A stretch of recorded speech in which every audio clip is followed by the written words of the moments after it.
क्या मध्य प्रदेश का झाबुआ जिला अवैध धर्मांतरण और गायों की तस्करी का केंद्र बनता जा रहा है? क्या यहाँ का प्रशासन गहरी नींद में सोया है या फिर सब कुछ जानकर भी अपनी आंखें बंद किए बैठा है? सिर्फ 6 महीने के अंदर एक ही तरीके से यहाँ बड़ी दूसरी गौकशी की वारदात सामने आई है। नमस्कार, मैं आशुतोष भार्गव, आप देख रहे हैं आयुध।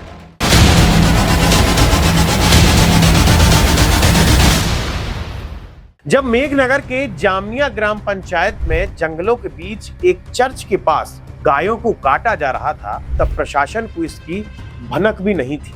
लेकिन जब लोगों का गुस्सा फूटा, लगभग 15 से ज्यादा हिंदू संगठनों ने मिलकर सीधे जिला कलेक्टर की गाड़ी को रास्ते में सड़क पर रोक दिया, तब जाकर वहां पर सोए हुए सिस्टम की नींद खुली थी। आज हम बात करेंगे झाबुआ के उसी नेटवर्क की जहां सरकारी और वन विभाग की जमीनों पर अवैध चर्च बनाए जा रहे हैं और उन्हीं की आड़ में गायों को काटने का धंधा चल रहा है। अब जरा पूरी कहानी को बिल्कुल शुरुआत से समझते हैं। तारीख 12 जून 2026। मेघनगर थाना क्षेत्र के जामिया ग्राम पंचायत में एक इलाका है जिसे चर्च फालिया कहा जाता है। यहाँ वन विभाग के पट्टे पर लोगों को जमीन दी गई है। आदिवासी जनजातीय समाज को वहां पर सरकार ने खेती करने के लिए पट्टे दिए हैं। वहीं पास में एक नाला निकलता है जो कि जंगल और चर्च से लगा हुआ है, जहां पर अचानक से हिंदू संगठनों के कार्यकर्ताओं को ये खबर मिलती है कि यहाँ पर गौ माता को काटा गया है। हिंदू संगठन के कार्यकर्ता वहां पहुंचते हैं तो वहां का नजारा देखकर सब हैरान रह जाते हैं। झाड़ियों के बीच छिपाकर रखी हुई वो सीमेंट की बोरियां और पॉलीथिन में कटे हुए गाय का मांस भरा हुआ था। मौके से खून से सने बर्तन, औजार को बरामद किया गया।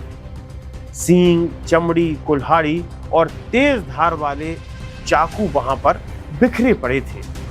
हैरानी की बात यह है कि आरोपी इतने बेखौफ थे कि उन्होंने अपनी ही चर्च के ठीक नजदीक इस काम को अंजाम दिया था।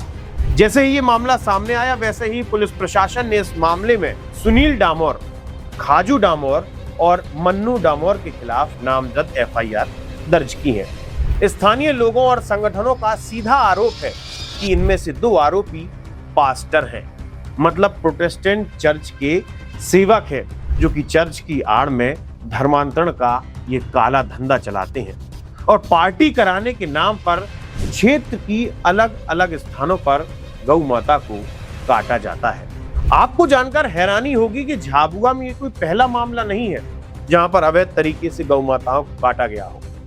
आप याद करेंगे तो आज से लगभग 6 महीने पहले यानी दिसंबर 2025 में भी एक ऐसा बड़ा कांड उजागर हुआ था। इसी मेघनगर थाना क्षेत्र के सजेली नानिया 7 गांव के जंगलों में अलग अलग स्थानों पर तस्करों ने बाकायदा एक अवैध कत्लखाना खोल कर रखा था।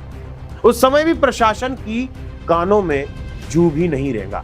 जब वहां छापेमारी की गई तो अलग अलग जगहों पर लगभग 800 से 1000 गायों को काटे जाने की अवशेष मिले थे। उस वक्त भी इस पूरे खेल में धर्मांतरित ईसाई पास्टर्स या कहा जाए कि अलग अलग सेवकों के नाम सामने आए थे। ये सेवक अवैध तरीके से चर्च बनाते हैं, इन्हें फंडिंग की जाती है और लगातार हिंदू विरोधी गतिविधियों को अंजाम दिया जाता है।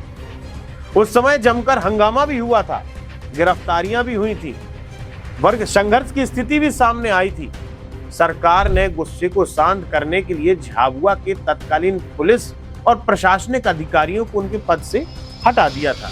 लेकिन बड़ा सवाल यही सामने आता है कि क्या 6 महीने पहले इतना बड़ा कांड हुआ था तो वन विभाग और पुलिस प्रशासन ने दोबारा इन जंगलों की निगरानी नहीं की? क्या पटवारी, कोटवार और रेंजर सो रहे थे या फिर उनकी मिली भगत से ये पूरे गंदे खेल को दोबारा शुरू किया गया था? अब जरा मामले के दूसरे तरफ ध्यान दीजिए। अवैध निर्माण की चर्चा की गई कि सरकारी भूमि पर, वन विभाग की भूमि पर अवैध निर्माण किया जाता है, चर्च बना दिए जाते हैं, भोले भाले जनजातीय समाज को वहां बुलाया जाता है, उनका अवैध तरीके से धर्मांतरण कराया जाता है। जो जनजातीय समाज, जो आदिवासी समाज गौ माता को पूजता है, मां का दर्जा देता है, आज वही आदिवासी समाज गाय काट कर उसका सेवन कर रहा है। लेकिन इसी अवैध निर्माण को लेकर प्रशासन ने खुद स्वीकार किया है कि जो चर्च बनाए गए हैं ये अवैध तरीके से बनाए गए हैं, ये शासकीय वन भूमि पर है। लेकिन उसके बावजूद भी कोई बड़ी कार्रवाई यहां सामने होती हुई नहीं दिख रही है, या फिर कहा जाए कि प्रशासन बड़ी कार्रवाई करने से बच रहा है। झाबुआ के इन आदिवासी इलाकों में वन अधिकार कानून के तहत गरीबों को खेती के लिए पट्टे दिए गए हैं, लेकिन इस सरकारी पट्टे पर और वन भूमि पर अवैध रूप से चर्च का ढांचा बना लिया जाता है। जामनिया की इस घटना के बाद जब दबाव बढ़ा तो शनिवार को वन विभाग और पुलिस प्रशासन की टीम जेसीबी लेकर पहुंचती है। जंगलों में जेसीबी को उतारा जाता है, दिखावे के लिए अगल बगल हल्के फुल्के टीन शेड और छोटे मोटे अतिक्रमण को हटाया जाता है। लेकिन संगठनों का ये सीधा सवाल है, जब प्रशासन खुद मान रहा है कि चर्च अवैध तरीके से बनाए गए हैं, सरकारी जमीन पर चर्च बनाने की अनुमति नहीं दी गई है, तो इन्हें पूरी तरह से गिराया क्यों नहीं जा रहा।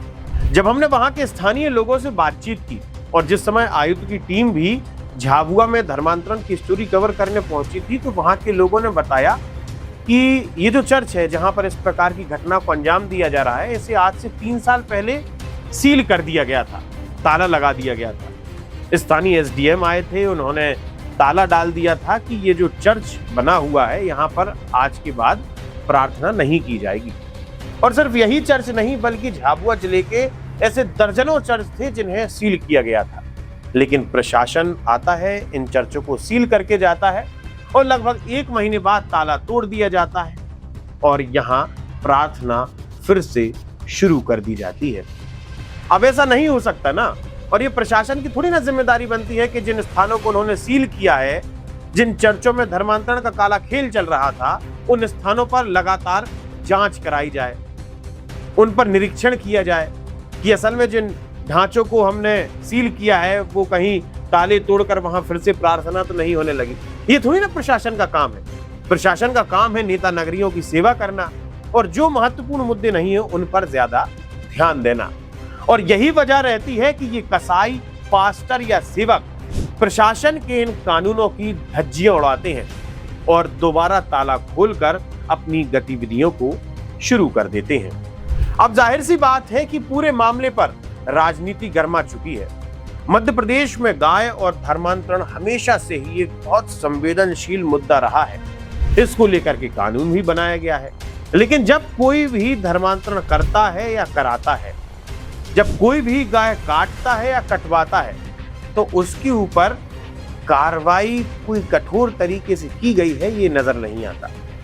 इस घटना के बाद कांग्रेस और बीजेपी दोनों के बीच बयानों का दौर तो शुरू होने वाला है, लेकिन कोई ठोस फैसला धर्मांतरण और गौ हत्या को लेकर किया जाएगा ये नजर नहीं आ रहा। अब चूंकि सरकार भारतीय जनता पार्टी की है, तो एक्शन के नाम पर एसडीएम को हटा दिया जाएगा, वहां के थाना प्रभारी को हटा दिया जाएगा, ज्यादा हुआ तो कलेक्टर को भी हटा दिया जा सकता है। लेकिन जमीन पर जो काम कर रहे हैं, जो जमीन पर फफूंद लग गई है, जो जमीन पर दीमक लग गया है, जो हिंदू समाज को, जनजातीय समाज को खोखला कर रहा है, उन पर कब एक्शन लिया जाएगा। अब चूंकि झाबुआ जिले के व्यापारी संघ, हिंदू युवा जनजाति संगठन, लगभग 15 से ज्यादा संगठनों ने प्रशासन को यह चेतावनी दी है कि अगर 4 दिन के अंदर इन आरोपियों के ऊपर सख्त कार्रवाई नहीं की गई, अवैध चर्चों को जमींदोज नहीं किया गया, तो फिर हम सीरियस मोड अपनाएंगे, जिसके बाद पूरा का पूरा झाबुआ जिला उग्र आंदोलन की आग में झुलसेगा, जिसकी पूरी जिम्मेदारी प्रशासन और वहां के राजनेताओं की होगी। हाल फिलहाल में झाबुआ जिला कलेक्टर योगेश तुकाराम भरसट ने नियम अनुसार सख्त कार्रवाई करने का भरोसा दिया है, लेकिन जनता को आश्वासन लगभग कई सालों से दिया ही जा रहा है। भोला भाला जनजाति समाज सिर्फ आश्वासन पर और भरोसे पर जी रहा है, लेकिन अब समाज ने यह तय किया है कि उन्हें रिजल्ट चाहिए, नहीं तो समाज अब सड़कों पर आएगा। सवाल ये उठता है कि क्या झाबुआ जिला प्रशासन इस बार कोई ऐसी कार्रवाई करेगा जो मिसाल बनेगी, या फिर मामला शांत होते ही ये अवैध ढांचे फिर से अवैध धर्मांतरण का अड्डा बन जाएंगे? इस मामले को लेकर आपकी क्या राय है? क्या आपको लगता है कि झाबुआ में धर्मांतरण और इस अवैध धंधे का कोई बड़ा नेटवर्क काम कर रहा है? अगर काम कर रहा है तो इसे चलाने वाला कौन है? आप जुड़े रहिए हमारे साथ, देखते रहिए आयुध। आप हमारे चैनल को सब्सक्राइब कर सकते हैं। आपका बहुत बहुत धन्यवाद। लगातार जुड़े रहने के लिए आयुध को सब्सक्राइब जरूर करें।